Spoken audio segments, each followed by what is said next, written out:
ప్రభునందు ప్రియమైనటువంటి వారలారా, ప్రభు అయిన యేసుక్రీస్తు నామమున మీ అందరికీ శుభములు. ఈ సందర్భంలో దేవుని వాక్యాన్ని మనము ధ్యానం చేసుకునబోతూ ఉన్నాము. యోహాను సువార్త 13వ అధ్యాయము మొదటి 15 వచనాలు మీరు గమనించాలని నేను మిమ్మల్ని కోరుతూ ఉన్నాను. ప్రత్యేకముగా ప్రభు అయిన యేసుక్రీస్తు శిలువ మరణానికి ముందుగా యోహాను సువార్త 13వ అధ్యాయం నుంచి 17వ అధ్యాయం వరకు ఉన్నటువంటి ప్రాముఖ్యమైనటువంటి సంగతులను వారికి బోధించినట్లుగా మనము జ్ఞాపకము చేసుకుంటూ ఉన్నాం. అయితే ఈ 13వ అధ్యాయంలో ఉన్నటువంటి ఒక విషయాన్ని మనము గుర్తు చేసుకుంటూ ఉన్నాము. అదేమిటి అని అంటే, ప్రభు అయిన యేసుక్రీస్తు ఆయన శిలువ మరణానికి ముందుగా శిష్యుల యొక్క పాదాలు కడిగి, మీరు కూడా ఇలాగ ఒకరి పాదములను ఒకరు కడుక్కొనండి అని చెప్పినట్లుగా మనము ఈ అధ్యాయంలో చదువుతూ ఉన్నాము. కనుక కొన్ని సంఘాల్లో ప్రభు అయినటువంటి యేసుక్రీస్తు ఈ కార్యాన్ని చేశాడు కనుక మనం కూడా చేయాలా అని పాదాలు కడిగేటువంటి అలవాటును కలిగి ఉన్నారు. Washing of the feet. సర్వసాధారణంగా మనము అనేక సంఘాల్లో చూసినట్లయితే స్థానిక సంఘానికి ప్రభు ఇచ్చినటువంటి ఆర్డినెన్సెస్ ఎన్ని అని ఎవరినైనా అడిగినట్లయితే 2 అని తప్పనిసరిగా తెలియపరుస్తూ ఉన్నారు. ఒకటి ఏమిటి అని అంటే, బాప్తిస్మము ఇవ్వటము. మీరు వెళ్ళి సమస్త జనులను నా శిష్యులనుగా చేసి నమ్మిన వారికి బాప్తిస్మం ఇవ్వండి. 2వ ఆర్డినెన్స్ ఏమిటి అని అంటే, నేను తిరిగి వచ్చు పర్యంతము నన్ను జ్ఞాపకం చేసుకోవటానికి ఈ బల్లను ఆచరించండి. కనుక మనందరికీ బాగా తెలిసినటువంటి విషయం ఏంటంటే, బాప్తిస్మము, ప్రభు బల్లను ఆచరించుట, ఈ 2 సంఘానికి ఇవ్వబడినటువంటి ఆర్డినెన్సెస్గా, ఆజ్ఞలుగా మనము గుర్తు చేసుకుంటూ ఉన్నాం. అయితే కొన్ని సంఘాల్లో పాదాలు కడగటము కూడా ఒక ఆచారముగా ఆచరిస్తూ ఉన్నట్లు మనం చూస్తూ ఉన్నాము. ఈ విషయాన్ని గురించి కొంతవరకు ఈ సందర్భములో, ఈ దినాల్లో మనం తెలుసుకోవటము మనకు ఎంతైనా ఆశీర్వాదకరంగా ఉంటుంది.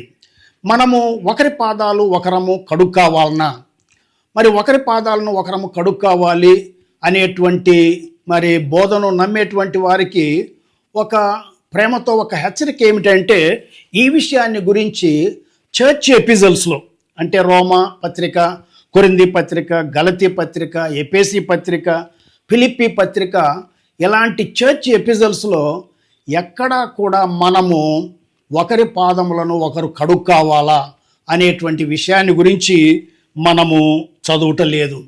అయితే క్రొత్త నిబంధనలో మనము ఎక్కడ చదువుతూ ఉన్నాము అని అంటే, కాపరి పత్రికల్లో మొదటి తిమోతి పత్రిక 5:9లో మాత్రమే ఒక విధవరాలిని గురించి, విధవరాన్లుగా గుర్తించే విషయంలో వారు పరిశుద్ధుల పాదములు కడిగిన వారై ఉండాలా అనేటువంటి విషయాన్ని మనము చూస్తూ ఉన్నాము. ప్రియులారా, మనందరికీ తెలిసినటువంటి విషయం ఏంటంటే, పాలస్తీనా దేశంలో ఏ ఇంటికైనా ఒక అతిథి వచ్చినట్లయితే ఆ ఇంటి యజమాని ముందుకు వెళ్ళి అతని పాదాలు కడగాలి, ఆ తర్వాత ఇంట్లోకి రావాలి. లేదా ఆ ఇంటి యజమాని యొక్క పనివాడు ఇంట్లో నుండి బయటికి వెళ్ళి ఆ అతిథి యొక్క పాదాలు కడిగి లోపలికి రమ్మని ఆహ్వానిస్తారు. ఇది వారి యొక్క వాడుక.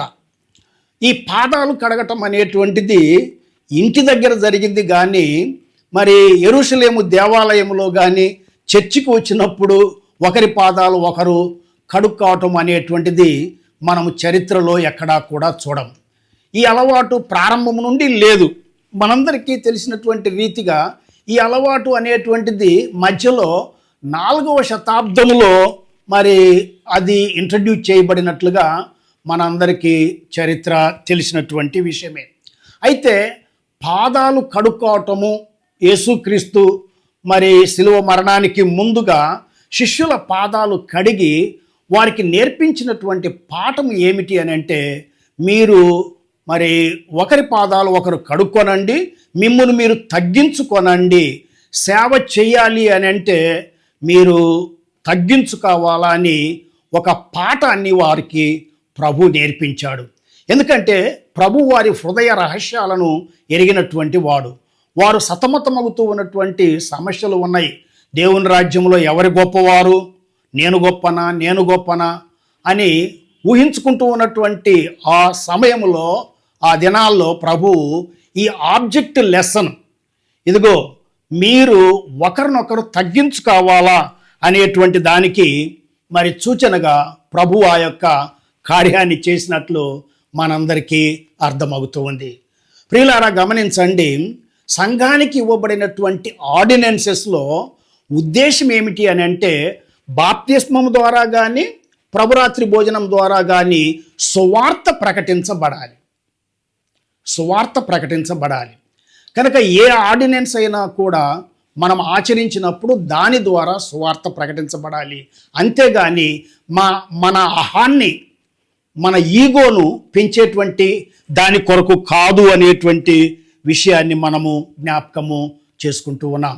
యేసు ప్రభు ఆయన శిలువ మరణానికి ముందుగా చేసినటువంటి ఈ కార్యము వారికి నేర్పించింది ఏంటంటే, యేసుక్రీస్తు ఈ లోకానికి వచ్చింది ఆయన తన్ను తాను తగ్గించుకొని పరిచర్య చేయటానికే వచ్చాడు, కానీ చేయించుకోవటానికి రాలేదు అనేటువంటి విషయాన్ని మనము జ్ఞాపకం చేసుకుంటూ ఉన్నాం. అంత మాత్రమే కాకుండా ఆ యొక్క ఎపిసోడ్లో, ఆ ఆబ్జెక్ట్ లెసన్లో మరి పేతురుతో ప్రభు మాట్లాడినప్పుడు పేతురు అంటాడు, ప్రభువా నువ్వు నా పాదాలు కడక్కూడదు అంటే, మరి యేసు ప్రభు అన్నాడు, పేతురు నేను నీ పాదాలు కడక్కపోతే నాతో నీకు పాలు లేదు.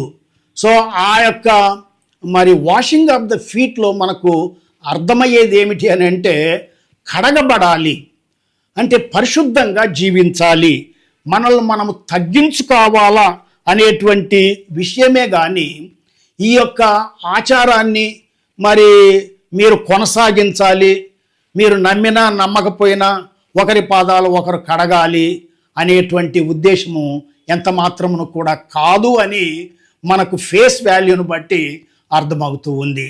ఇప్పుడు ఎవరి పాదాలైనా కడిగేటువంటి వ్యక్తి మరి సంఘంలో ఉన్న వాళ్ళందరూ గడగరు. ఒకరో ఇద్దరు ముందుకు వచ్చి, ఇదిగో నన్ను నేను తగ్గించుకుంటున్నాను అని ఒక పాత్రలో నీళ్లు తీసుకొని వచ్చి పాదాలు గడుగుతాడు. మరి ఆ పాదాలు గడిగేటప్పుడు అతడు ఏం చెప్తూ ఉన్నాడంటే, నేను ఎంత గొప్పవాడనో చూడండి, నేను మీ పాదాలు గడుగుతున్నాను అనేటువంటి అభిప్రాయాన్ని ఇస్తాడు. తగ్గించుకోవటం అనేటువంటి ఈ హ్యూమిలిటీ అనేటువంటిది it is not for demonstration. అంటే నువ్వు ఆ విధంగా నేను కాబట్టి తగ్గించుకున్నాను, నేను కాబట్టి పని చేస్తున్నాను అన్నట్లయితే that it self is verse than the pride. కనుక పాదాలు కడగటం అనేటువంటిది మనం తగ్గించుకోవాలి, మన హృదయంలో తగ్గించుకోవాలి, మనం దేవుని సేవ చేయాలి, ఒకరిని ఒకరం ప్రేమించుకోవాలి అనేటువంటి విషయాన్ని ప్రభు అయినటువంటి యేసుక్రీస్తు శిష్యులకు నేర్పించడానికి మాత్రమే ఆయన ఈ యొక్క మరి కార్యాన్ని చేశాడు, కానీ మరి యొక్క ఉద్దేశంతో కాదు అనేటువంటి సంగతిని జ్ఞాపకం చేసుకోవాలి. కనుక ఈ దినాల్లో మనము యేసుక్రీస్తు యొక్క సిలువను గురించి అనేక విషయాలు మరి ధ్యానం చేసేటువంటి ఈ దినాల్లో ప్రభు చేసింది కానీ ప్రభు చెప్పింది కానీ మనకు సరిగా అర్థం కాకుండా ఆచారాల్లోనే నిమగ్నమైపోయి లెంట్ పాటించటము, పాదాలు కడగటము, సిలువను మొయ్యటము, మరి సిలువ దగ్గరికి వచ్చి మోకాళ్ళు ఊనటము, లేక ఆ బూడిద తల మీద పూసుకోవటము, ఈ ఆచారాలు కాదు. ఆచారాల కంటే మరి ముఖ్యమైనటువంటిది అంతరాత్మలో, హృదయములో యేసు ప్రభువును కలిగి ఉండటమే ముఖ్యము.